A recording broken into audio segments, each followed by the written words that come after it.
Welcome to the Joy-Powered Workspace podcast, where we talk about embracing humanity in the workplace. I'm Susan White, owner of Susan Tinder White Consulting. With me is my co-host and friend, JoDee Curtis, owner of Purple Ink, an HR consulting firm. Today, our topic is creating an engaging company culture. Recognizing the power of having a joy-powered culture really was the inspiration for this podcast series that we do. What we really haven't spent time on until today is exploring what are the practical and tactical things we can do as business leaders and HR professionals to create a culture that engages our employees and fits our company's mission, vision, and values. Gosh, JoDee, I have seen company culture defined many ways. Oh, yeah. Shared attitudes, values, goals, practices. My favorite definition is the personality of a company. I like that too. Simple. I'm a firm believer that every company has a culture or a personality, whether the leaders are paying attention to it or actually doing anything to enhance it. Yeah. Yeah, and when I say that, it's like I often say, like when you walk into a place of employment, it could be, a retail place or just maybe you're walking into the office space, the personality just starts, presenting itself to you, right? By the way people are treating each other. Right. I've long been fascinated by this concept of people that say culture starts at the top. And although I firmly believe that leadership and the top of the organization can have a huge impact on that, I think many times there is a disconnect. If you talk to a leader who says, here's our culture, and then you go to a store or a restaurant or you meet with people who have the boots on the ground and they seem to have a totally different theory of what the culture of the organization is. So I just am not always believing of that phrase. Culture starts at the top. I think you could ask every single person who works for a company, describe the culture, and it's all going to be different. Right. So the reality is something in there, in the middle. Right. So let's assume that you're a business leader listening today, and you want to know, how do I figure out what my culture is? How do I get a pulse on it? Well, in researching for today's podcast, I read on thebalancecareers.com an article that was written by Susan Heathfield back in May 9th of 2019. And she presented in this article ideas of how to assess your current culture. Susan suggests that you periodically do culture walks where you get into all the nooks and crevices of your organization where people are. And while there's some things that you should do. Why don't we share those, JoDee? So one is try to become an impartial observer of your culture and action. Thinking about how are people treating each other, your customers, their bosses, their staff, or their vendors. That one reminds me of the TV show Undercover Boss, right? Where you're you right. really get in the ground and see what's happening. Can I just say about that show is I think the costumes are terrible. I always think that these wigs they're wearing and the mustaches are like, oh, come on, that can't be real. Yeah, they look awful goofy. But they do seem to fool their employees, so maybe it's okay. I think that is true. We in HR sometimes have to be careful, or those of you who are the leaders of the business, when you start visiting areas you don't normally visit, people tend to act perhaps a little differently. So in these culture walkarounds, you've got to be there pretty frequently. So people let their hair down, don't you think? Right. Yeah. Good. Well, the second idea she has while you're on the culture walk that could be helpful as you're trying to assess your culture, take a look at emotions. Really see if people are smiling, if they're being short with each other, snapping at each other, if you hear laughter. Right. Those are things that, I don't think when I have done walkarounds before, really listened as much as I was looking. Right. I think that listening is kind of important. I like that too. Number 3 was look at the objects and artifacts that sit on desks and hang on the walls. I think that's an interesting one too, right? Do people have, I know in some organizations they might have little prizes or trinkets or awards that people keep on the desk, but also do they have pictures of their family, or do they have, is it about the internal branding of the company itself, or is it about family. Maybe no right or wrong answer on what it should be. Unless it's a calendar of scantily clad people, then take that down. That might send a different message. But I thought that was an interesting one, too. I agree. What do you observe? Yeah, how comfortable are people at work? Are they sharing their personal life? Are they bringing their authentic self? Are they celebrating the company? Yeah, it's interesting. Yeah, I don't know right or wrong, but what are people putting on their desk? And then the fourth thing to maybe watch for, look for things that are not there. If you're out there walking around and people aren't really talking about what the organization's challenges are, if they're not brainstorming growth ideas, if you're not hearing buzz about kind of excitement what people are working on, maybe there's a message there that your culture is not where you want it to be. Yeah. I think in some organizations you can feel an energy, or I like your word buzz, about the place. And sometimes you just don't sense anything at all. I have walked into some places and I felt like all the air in the room was gone. It was just like really stale and down, and you just couldn't help but go down, right? Yeah. So we don't want that for you. Yeah. So what are some other ways? I thought her culture walk was a good idea. What are some other places, if you're trying to assess your culture, what are other ways to do it? Well, I think, some of the online sites like Glassdoor, or maybe even depending on your industry, if it's a Yelp or LinkedIn comments, or, what are people saying about it online? Check their Twitter accounts, or, do a keyword search or a search to see what comments people have. I agree. We often say you ought to look at your exit interviews. Why are people leaving? Is there something in your culture that's driving people away? Yeah. And of course, stay interviews, which is, let's not wait till they walk out the door. Let's take employees that are with us and ask them, what's keeping you here? And they'll start to hopefully tell you things that they like in your culture that they don't, and what they see as your culture. Yeah. Another one is just networking, just asking people, what do you know about ABC company? And seeing what kind of responses you get from that. Oh, I hear great things. Oh, I hear they have lots of turnover. Oh, I hear they have great benefits. They have great branding. What is the buzz from just people in your network saying about them? Mm-hmm. That's such a good idea. There was an early podcast that we did, JoDee, that was entitled Measuring Employee Engagement. And that's when we had Nikki from Amplify, a firm that's headquartered in the Indianapolis area. Mm-hmm. She came and talked to us about the importance of doing employee engagement surveys, either the traditional ones or even just short pulse checks with your employees to find out, how people are feeling about the environment, get ideas and things that over time, as you're measuring it, that are maybe getting out of whack. Maybe people's feelings about things in your culture are starting to stray, and you want to get in there and do some remedial action.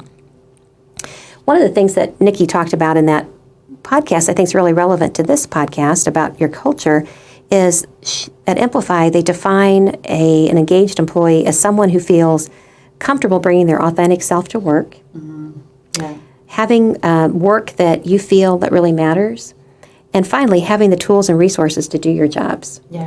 So maybe those are questions that we'd want to make sure we ask during those stay interviews or exit interviews, or in our networking with even employees. Like, how is your job? What are you working on right now? And sense if people feel like their work matters. I love those questions too. And I think sometimes it doesn't necessarily mean a culture is bad if you can't bring your authentic self to work, but it might not be the right culture for you, right? Or maybe if you don't feel your work matters, again, doesn't mean the culture isn't right, but maybe it's not right for you. Maybe it's right for other people who do feel like their work matters. So it might just be a disconnect between the employee and the overall company of the culture of the organization as well. Yeah, I think that's right. That job fit and that company fit, it's two-sided, right? The company feeling like you're the fit, but you as the employee, you can always vote with your feet. Mm-hmm. And sometimes you're going to get somewhere and maybe it isn't the fit you want it to be. Now, we definitely want people to feel safe to bring their authentic self. So if there's any type of discrimination, that's a no-go. Right. But where it's who you are and who you're comfortable being with, and maybe it's not for you, every company. So good. That's an interesting perspective. So Kazoo HR has a blog online entitled 10 Ways to Create an Employee Engagement Culture. I thought these were pretty good, JoDee. It's a good list, I think, for us to consider and maybe our listeners to reflect on. So 10 ways to create an employee engagement culture. Their number one was communicate and reward core values. Yeah. I think Zappos is a great example of that. Mm-hmm. The shoe company, if you haven't ever ordered shoes through Zappos, you hopefully, they say they don't deliver shoes, they deliver happiness, and I have to agree. Right. But they are very strong about their 10 core values that they insist that everybody understand what they are and that you want to sign up to do these 10 ways. And for example, one of them is being humble, I think a little bit of goofiness, customer focus, things like that. And then when people exhibit those behaviors, if that's what's important in your culture, make sure you celebrate it and you acknowledge when people live those values. Right.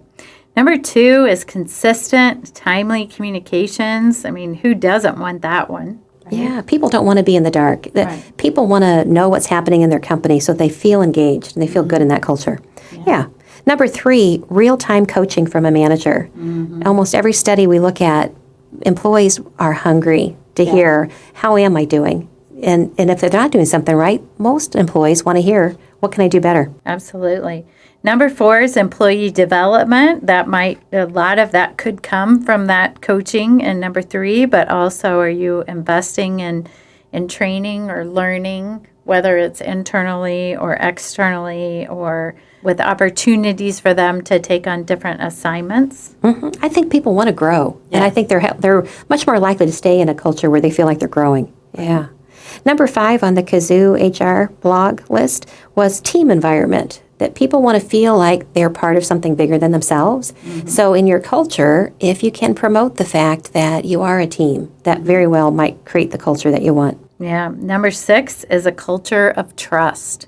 And that's, so many things we have to trust in our company brand. We have to trust that they're communicating with us. We have to trust that our managers, supervisors, leaders care about us. Just trust in the relationships we have with our coworkers. Mm-hmm. Number 7 is clear expectations. People want to understand how they're going to be evaluated. What is it that they're supposed to do? So I think that's really important. Yeah. Number 8, show appreciation. People, that can be saying thank you. Yes. Sending a personal note, right? This doesn't have to be about rewards and bonuses. It can just be saying thank you for coming to work today. Thank you for being on time today. Thank you for doing your best today. When I walk around an office and I see a thank you note like pinned up in somebody's cubicle or on their desk, it just touches my heart. And the person's like, I can't believe that the CEO wrote this to me. It probably took that CEO 2 minutes, but it meant so much. Yeah. Important. Don't forget, it does mean a lot. Number 9, give employees a voice. And so let's remember, all the communication that you do should not just be one way, right? Mm-hmm. Listen, make sure you have listening posts. Make sure that employees feel comfortable when they have suggestions, voicing them, or they have ideas, or if they have a conflicting opinion. As healthy cultures, they have lots of two-way communication.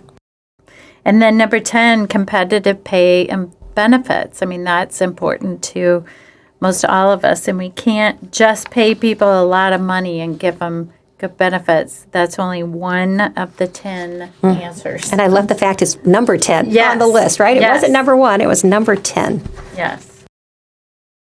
This podcast is sponsored by Susan Tinder White Consulting, a progressive human resource practice that helps businesses resolve people challenges through consulting, coaching, and training. Whether the opportunity is in a corporation, a not-for-profit, or a government agency, HR solutions are tailored to optimize individuals' and organizations' strengths. You can reach Susan via email at susantenderwhite@gmail.com. That's Susan, TINDERWHITE @gmail.com, or by phone at 317-332-8017, or via the company website, susantenderwhiteconsulting.com. We look forward to hearing from you. So JoDee, there was an article in Forbes in December 13th of 2018 entitled The Best Companies for Corporate Culture in 2018. My guess is these company cultures, unless they did something dramatically wrong in 2019, they probably still are some of the best cultures. Let's share them. Let's talk about each one. All right. Number one is Costco. And one of their employees, a comment they said was, I love the fact that while I'm at work, I don't feel like I'm working. Most of my colleagues are having fun doing what they do every day, which makes for an extremely happy work atmosphere. Wow. And when I walk into Costco, I really do get good vibes from the too. employees. I was thinking that same thing, from the checkout to the people working behind the deli counter. I think it's because, not only because of the pay and the benefits, but because they really do focus on culture. That's great. So number 2 on the Forbes list was Google. No surprise. I know so many people who would love to work at Google. Sure. One of the employees there said, employees are encouraged to be productive without overexerting themselves. We're encouraged to take our vacation. Nice. Yeah, when's the last time you've seen an employer say, hey, don't overexert? Not that often. To be honest, that surprises me, too. I think at those big tech companies, I think about them, I sort of assume, I guess, that they're working tons of hours. So. Now, company number 3 is T-Mobile out of Bellevue, Washington. Someone said, people are happy and upbeat. We live our culture every day. Magenta isn't just a color, it's a verb and a big part of what makes us different. Wow. Ooh, I might have to steal that one for Purple, which did not make the top 10. Oh, JoDee, I think that was an oversight. I think we got to make sure you meet somebody at Forbes. So number 4 on the list was HubSpot. I do believe they're a technology company. They're headquartered out of Cambridge, Massachusetts. And number 5 is Aflac from Columbus, Georgia. I like their is it the duck that is their mascot? Yeah, I do like that. That makes me think they have a sense of fun. Yeah. Number 6 is Insight Global out of Atlanta, Georgia. Number 7 is Intuit in Mountain View, California. Number 8, I'm thrilled to say, is Salesforce, obviously headquartered in San Francisco, but for our listeners who may not be aware of it, their number 2 headquarters is in Indianapolis, Indiana. Exactly. Number 9, another California company. California must have something going on out there, is Blizzard Entertainment. And number 10, I think your favorite, my favorite, and probably many of our listeners' favorite place to get coffee, Starbucks out of Seattle, Washington. Well, that's great. Well, I think it's important to think about what are they doing, or maybe it's good ones to research, or just take a look at what are they doing that's making their employees say, this is a culture I want to come to and a culture I want to stay in. So, there is an exercise, JoDee, that I use, and I have used it for a variety of reasons. I think many of our listeners may be familiar with it. It's called Start, Stop, and Continue. And I think it's actually an exercise that could be helpful to an organization who's thinking about where do we start? How do we actually figure out what are the things in our culture that's working? What are the things that aren't working? And how do we make some changes? So I've heard of this exercise, Susan, but I have to admit I haven't done it before. So tell us more. Sure. The times that I have used it, it's generally been a leader of a team or even, in fact, the whole organization who has said, I feel like things here are okay, but I don't think I want to take it from okay to really great. And so what I've done is I said, we'll do a start, stop, continue.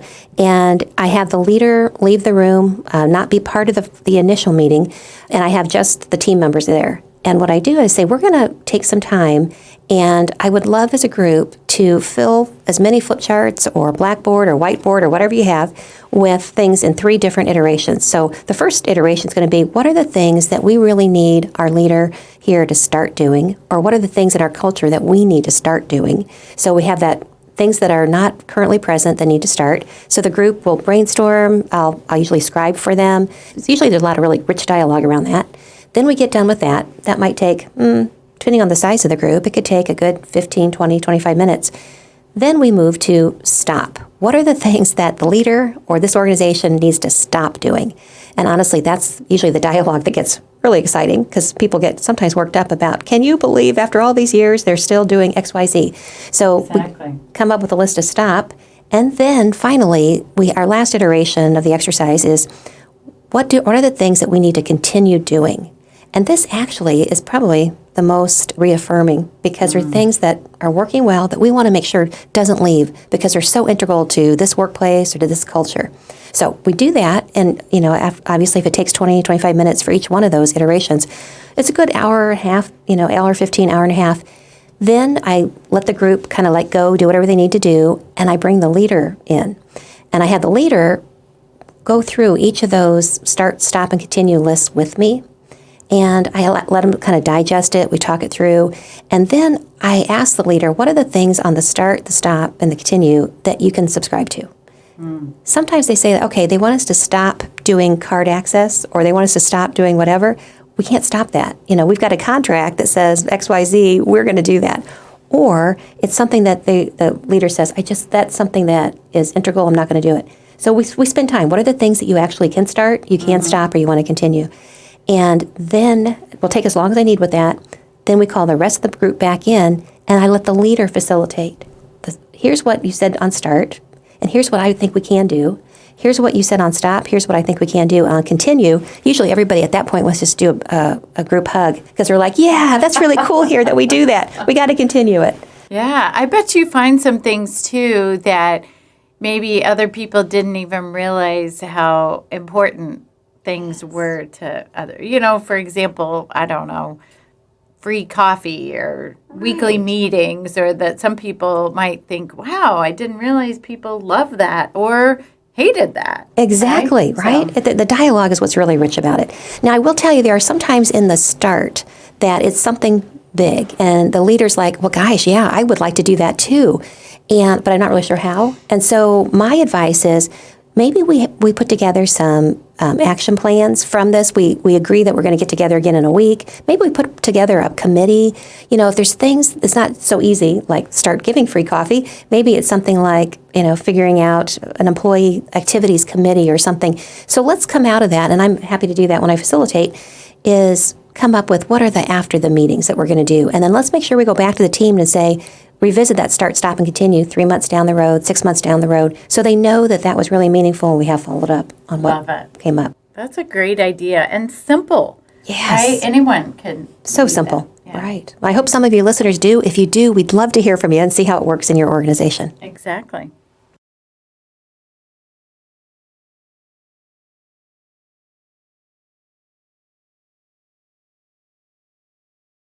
JoDee, I recently read where Johnny C. Taylor, who's the president and CEO of SHRM, was speaking about how culture is the very best defense against workplace harassment and bullying.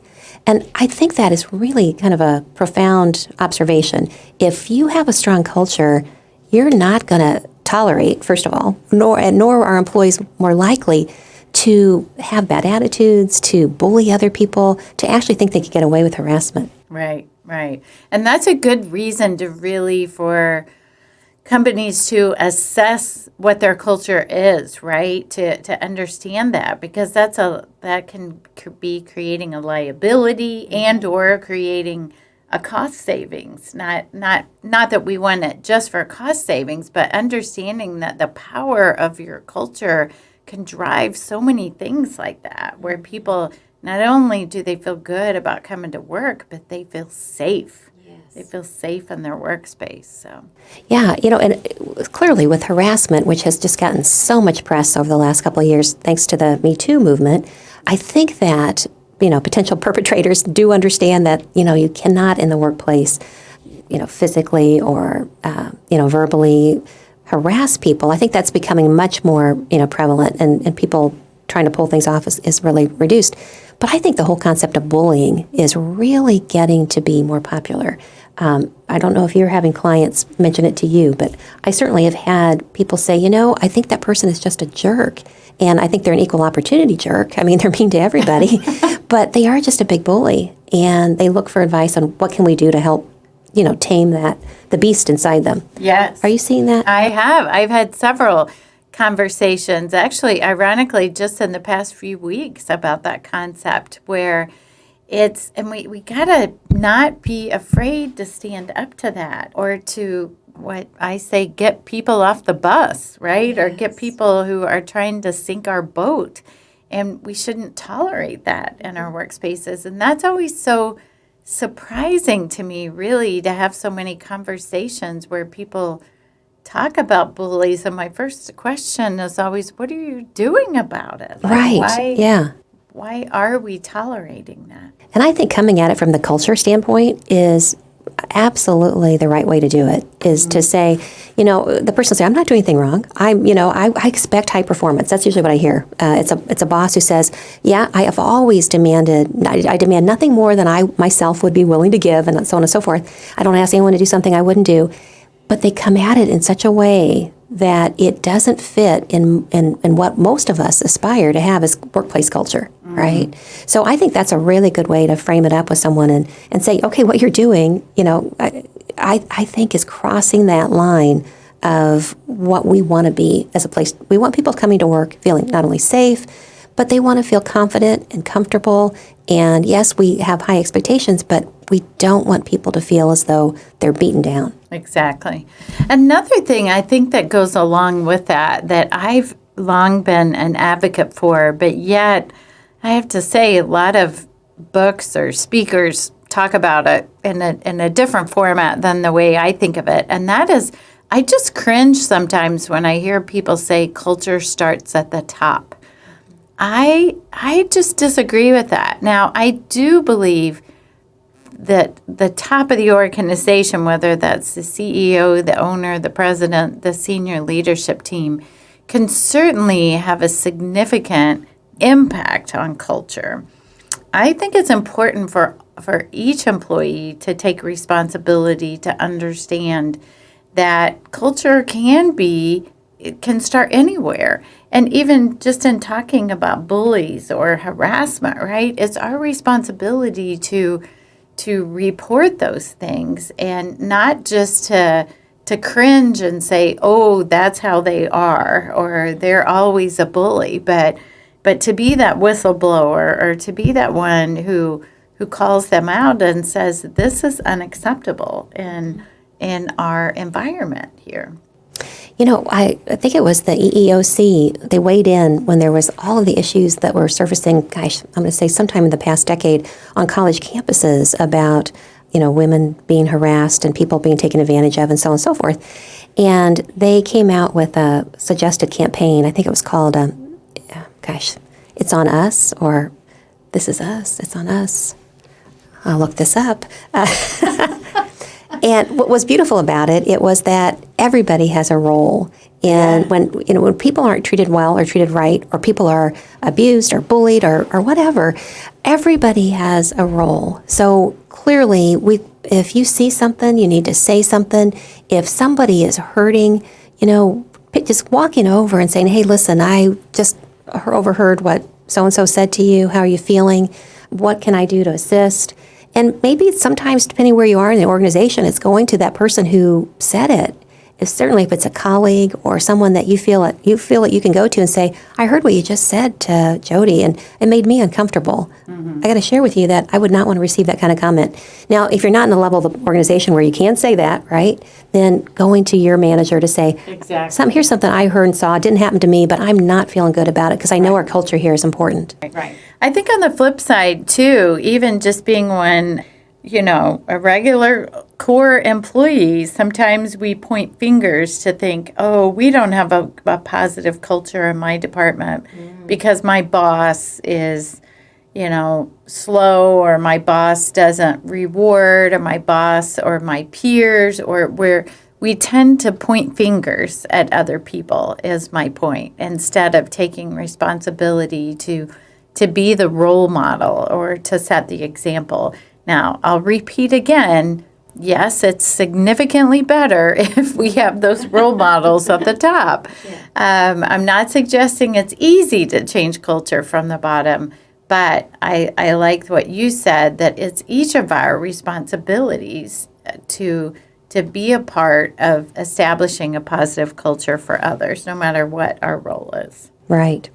So it was actually It's on Us. It was a social movement created by Barack Obama and the White House Council on Women and Girls to raise awareness and fight against sexual assault on college campuses for both men and women. Oh, sure. So I do think that that certainly can really be powerful in the world of work too. Right. It's on us, all of us. Right. I like it. JoDee, I think that of all the places that I have been a part of or I visited, one of the more unique cultures is Purple Ink. Why don't you talk about that a little bit? Because I would be interested. Did you put thought into the culture you wanted to have, or did it just kind of organically evolve? Well, our values are creativity, positivity, and flexibility. And those always have been very important to me. And interestingly, I created those values on my own. But then as we added people, I kept asking the question of others, like, these were my values. I don't want to just project them on the entire company if you don't feel that those are the values of the entire company. But I think they have continued over time, and that people have really bought into those. So the whole concept for me of positivity, which of course is one of my strengths, and that's not the strength of every person on our team, but I think we value that belief in being positive with our clients, being positive with each other, being positive in our approach and our style. And then the flexibility, although it was always important to me to be flexible with our clients, that one sort of did just evolve, I think, in that I started working from home, and as I started hiring more people, they worked from home. And so we've always had this very flexible style. And flexibility is more than just our work hours. It's how we approach our clients and work with our clients.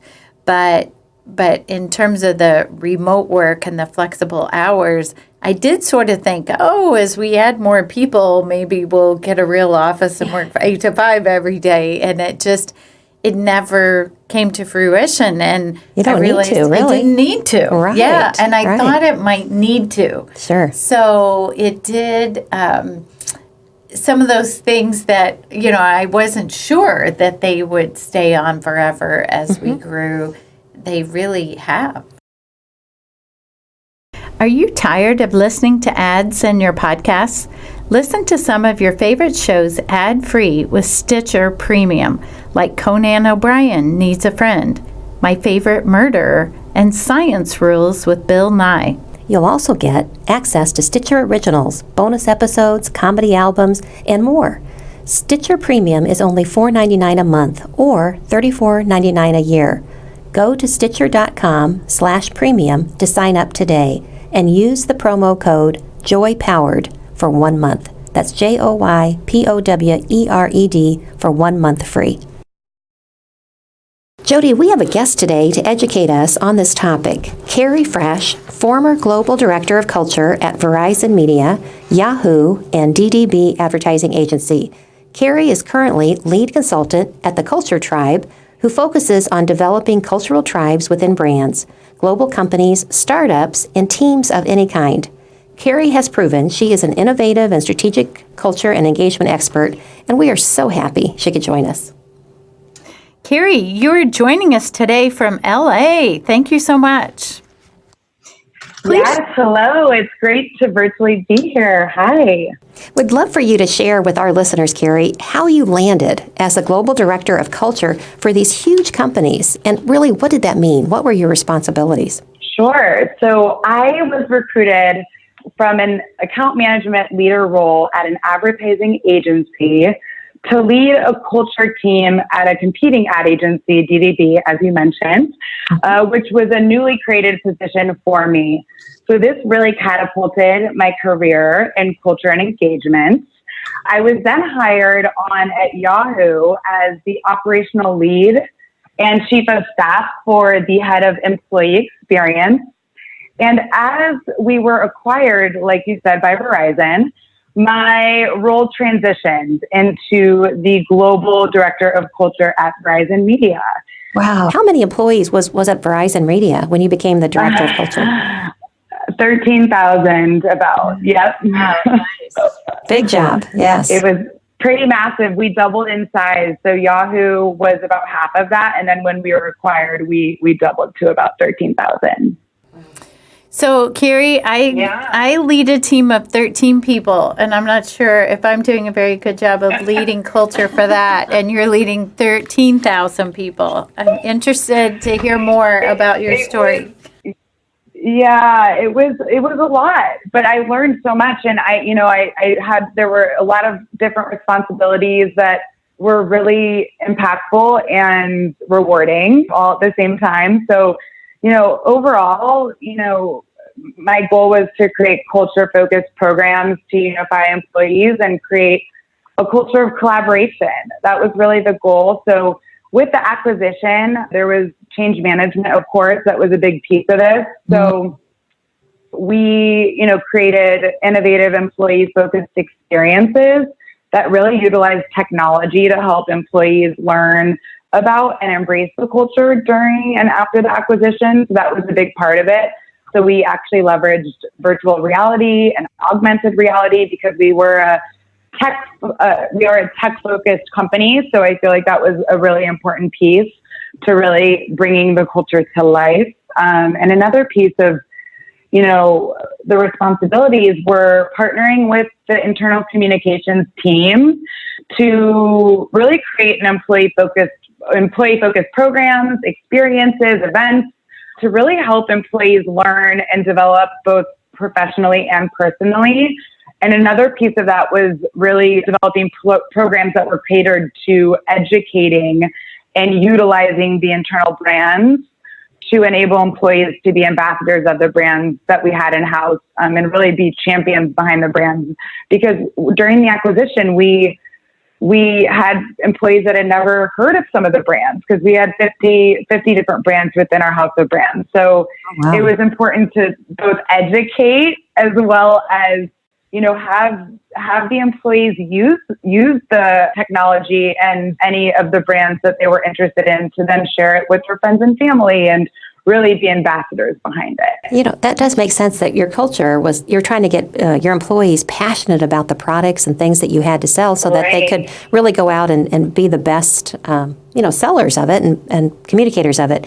Can you tell us a little bit about the virtual reality and augmented reality? Like, what type of things did you create, or how did you leverage that technology in as part of your culture building and culture sustaining? Of course. So after the acquisition, employees were unfamiliar with the brands and even where our offices were located because we had 60 different global locations. But with the acquisition, people were just very unfamiliar with what that was and where they were and the culture overall. So we actually went out and captured virtual reality content in 9 of our global offices. To really embrace what the people were like there, what the culture was like, the external culture in those locations that influenced the internal culture. And then we created quick little videos that our employees could actually watch within virtual reality headsets and be able to feel like they were in that space and learning what those employees were working on brand-wise and what their culture was like. And so it was really a fun learning experience, and it really felt like you were in that country. And we went all over to India, we did Dublin, we did Germany, we did Israel. So it was really a fun experience, and it was really helpful and educational too. Oh my gosh, sounds really fun. Fascinating. I love it. And Carrie, tell us also about what are you doing now? Sure. So I have moved on from Verizon Media, but I am consulting with a new company called Intivine that is doing some really fun and exciting work in the culture and engagement space. So we have a proprietary tool called the Shine Scale, and we use it to build dynamic programs that range from keynotes and workshops to full-scale event design and cultural activation. So if a company's culture could use a little boost or needs an off-site facilitated or a special event that needs to sparkle, we can help with that. So specifically, I'm leading one of the arms of the company, which is called the Culture Tribe. So, we develop tribes within any type or size of an organization. And we have a unique approach to creating cultures that shine. So what that means is really cultures that value emotional intelligence and empathy. So we have a structure that we believe helps to support the development of that, which is, supported by collaboration and accountability. Love it. Yeah. Carrie, based on your work in corporate America now, based on your work in helping other companies build cultures, what have you learned about building and sustaining culture that our listeners would want to know? Well, it's a great question. There's a lot of elements that go into it. Typical engagement strategies really include, committing long-term, that's huge, to an engagement strategy, measuring consistently, and then, connecting engagement to business results is pretty important. Seeking employee input is vital. And then, the last piece is really gaining leadership support. So those are kind of all, important engagement strategies that you have to think about and keep in mind as you're developing culture and engagement within a company. We take a 4-step approach to implementing our strategy at the Culture Tribe. So specifically, the first one is clarity. So it's all about, finding alignment, understanding what the goal is. And from there, step 2 is influence. And so this is really inspiring adoption. I think, internally you have to really lean on the influencers at the company, maybe the leadership or other influencers within that really help tease out kind of what the goals are and what we're seeking to accomplish and whatever you're trying to put out there, whether it's a program, an experience, an event, whatever it may be. From there, the third piece of the approach is codify. So this is really where you define and implement. And then the fourth is practice makes permanent. This is really where you see engagement take place. It really doesn't happen overnight. And overall, I think this 4-step process, from my experience in working in this space for a while now, I've seen a lot of success with this approach. Excellent. What about any mistakes that maybe you've seen that we could avoid making in this arena? Are there some common, typical mistakes you've come across? There are. Good questions. There are a few. There's going to be 2 that I'm going to talk about real quick. So first, I think it's important to actively conduct both qualitative and quantitative research at your company and with the employees. So that's a combination of an online survey and one-on-one or, focus group type of in-person discussions. And the mistake that I see with this is when there is no action taken after research has been conducted. So really providing timely and actionable feedback on the results is vital to seeing success in this space. So really doing that versus not sharing anything or waiting too long to the point where it's not relevant anymore. Mm-hmm. So that is the first piece that I think is really important. I see it a lot where, surveys go out and then the employees don't see any sort of change or notice anything coming out of that in terms of action plans. So that's number 1. And I would say number 2 is really listening and understanding how to grasp sentiment from the employees and internally. So I'm saying listening is key here because, there are tools to help understand sentiment that you can use internally, but from a qualitative standpoint, it's really important to understand the nuances, especially globally. So this is where cross-cultural awareness comes into play. One size does not fit all. If there is a specific corporate culture at your company, there likely is a different microculture at different locations within that country or internationally. Mm-hmm. So just, be aware of that and receptive to those nuances because you have to be, able to kind of shift and do what's right for those specific locations or organizations within the company. Yeah. I really like that you started by talking about the importance of data. I would suspect a lot of assumptions are made about data, that a lot of assumptions are made about culture. that of how the culture's good or bad or flexible or loyal or whatever it might be, that people aren't actually measuring.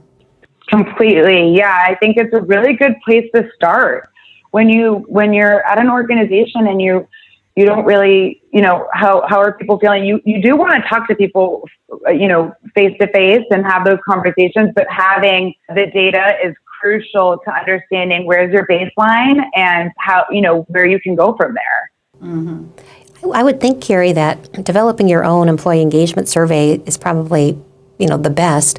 But if you're a small or medium-sized company, is there any resources out there that you would recommend people go to start measuring?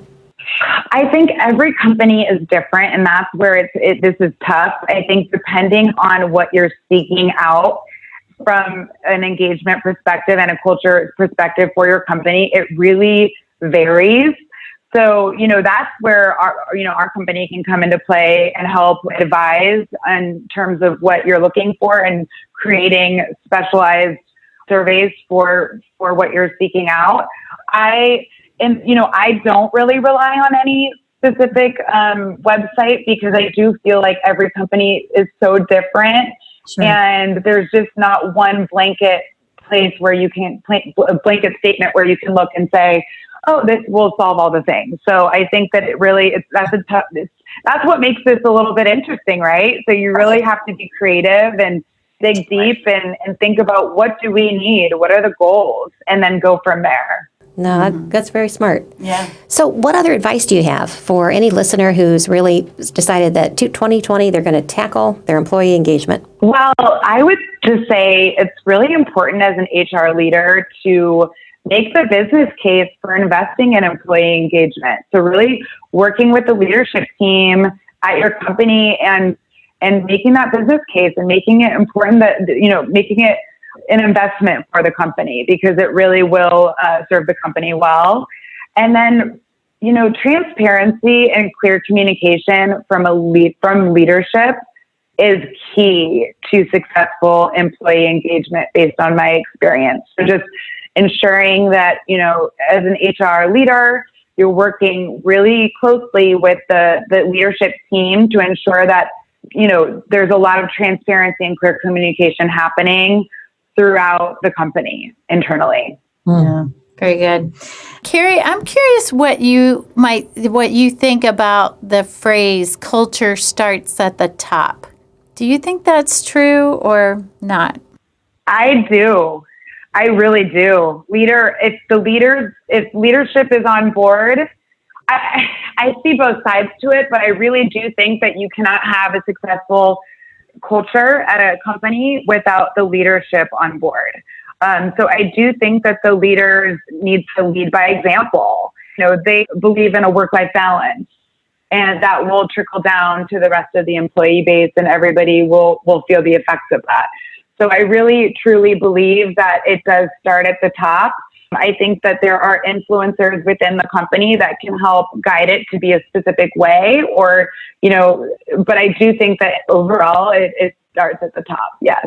Yeah, I often hear the expression that HR is the keeper of the culture, and HR people are like, I'm not owning that. Yeah. I'm happy to help. I'm happy to influence, but don't make me the keeper. Right. Yeah. Right. Well, that's a really good point you bring up. So I headed up a program at Verizon Media, and it was our culture program. And this, we oversaw and managed the program, but we had 300 high performers that were all self-appointed or nominated that, basically were passionate about the culture at the company, and they helped us bring it to life. They were our people on the ground at all of the different locations within the different business organizations that helped, with manage the budgets that we were delegating to all of those locations and organizations. And they were also incentivized. If the more engaged they were, the more recognition they got.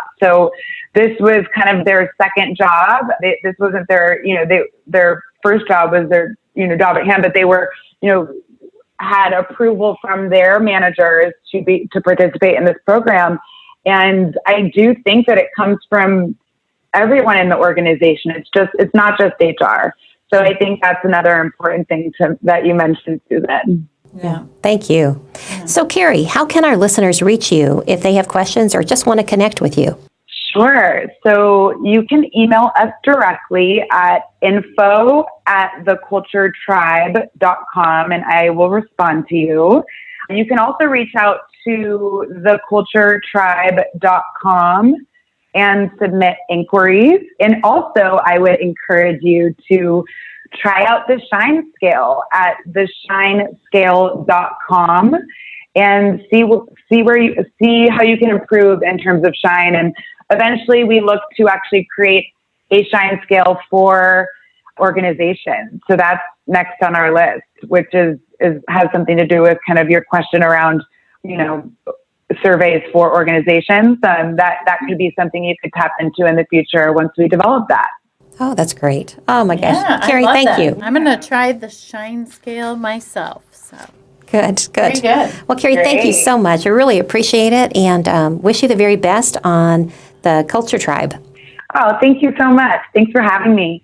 All right. Thanks for joining the Joy Powered Podcast. Bye-bye. Our listener question today comes from a listener who filled out a survey on our Switching Career episode. Thank you for sharing. We love your feedback. The question is, can you give me advice for a career change into HR? Yeah, JoDee and I, because we're HR consultants, we do hear from a lot of people who say, I'd like to come and do that. How do I get into HR? And there's certainly a number of universities that have HR programs, or there's business schools that have an HR area of concentration. And that's certainly an academic path on your way into HR. But I'm going to tell you that I don't think it's necessary for a lot of HR jobs. HR, for me, it's about common sense. There is sales to it, especially if you're in the recruiting end. You have to be able to sell your brand, sell the organization to people who are contemplating whether they want to join you or not. I've seen a number of people who have done different types of sales with no HR experience go into recruiting and be quite effective. Yeah. So that's one career path. I do think from a training standpoint, I've seen a number of people who've been teachers who really love helping people have aha moments, and they really do understand, instruction and instruction design, move into training and development, which is another nice pathway into HR. Right. Well, interesting, Susan. I was coaching someone this morning who has spent her whole career in marketing and is interested in moving into an HR role. And we were talking about all of the things, all of the skill sets that she had that could make her a perfect fit for HR. Just thinking about great communication skills, right? And marketing, the power of marketing open recruiting positions, right? Or how she might source candidates through her social media marketing. Right, right. And even I was talking to her about benefits, although she doesn't have any sort of experience in understanding the technical side of the benefits about HSAs and life insurance plans and that specific. Obviously, she personally has chosen benefits before. But I said, think about how someone from marketing and communications might be able to better sell the benefits or communicate the benefit packages to employees. So I think that whatever your background might be of thinking about what are my strengths, what are my skills, what do I do well, and how might that connect with HR? Just, you mentioned about teachers. It could be a more obvious one to think about as being trainers, right? So what are those skill sets? And of course, there's always, although we're not specifically suggesting that you have to go back to school and get a degree in it, you could also look into the SHRM certification program to consider getting a certification as well. And that gets you a lot of education in HR, and you have to keep it up in order to maintain your certification. So your continuing ed hours, I think, really makes you a very, very valuable HR person. Right. The only other thing I might just mention is that although I had a degree in business with an area of concentration in HR, I went out into the world of work in the business side of it. And we found that a number of people who are very effective in HR came from the different lines of businesses. And they brought into HR technical knowledge that was so useful to us in HR. And we could teach them, if they had good communication skills, we could teach them the HR side of the business. Right. So for those of you who have decided that that's what you want to be, I really think there's lots of different avenues. So it's time for In the News. In September 2019, the California State Legislature passed an employment bill that says if an employer wants to treat someone as a contractor, they will need to prove the person is free from the company's control and direction, that the work falls outside the organization's usual business, and that the contractor is truly independent. You might be asking, how is that different than how we operate in the other 49 states? Well, the Department of Labor and the IRS has good resources on how to determine from a federal perspective if someone is truly a contractor or not. What is different now is that in California, where startups such as Uber, Lyft, TaskRabbit, and other well-known gig business models are headquartered, and we know that they rely on independent contractors for the human muscle behind the technology platforms that these firms operate. We believe that convincing the state and the courts in California now, since this law has been passed, that an individual who a company classifies as a contractor is really going to be more of a rigorous challenge than in the past. It will be interesting to see how this unfolds. Yeah, interesting. If you would like SHRM recertification credit for listening to this podcast, please visit getjoypowered.com/SHRM. You'll find an evaluation of the podcast, and once you complete the evaluation, you will see the SHRM recertification credit code and a link to a proof of participation certificate. Again, that's getjoypowered.com/SHRM. Thank you for listening, and thanks for your dedication to the HR profession. Thank you for listening. We hope you enjoyed the Joy Powered Workspace podcast.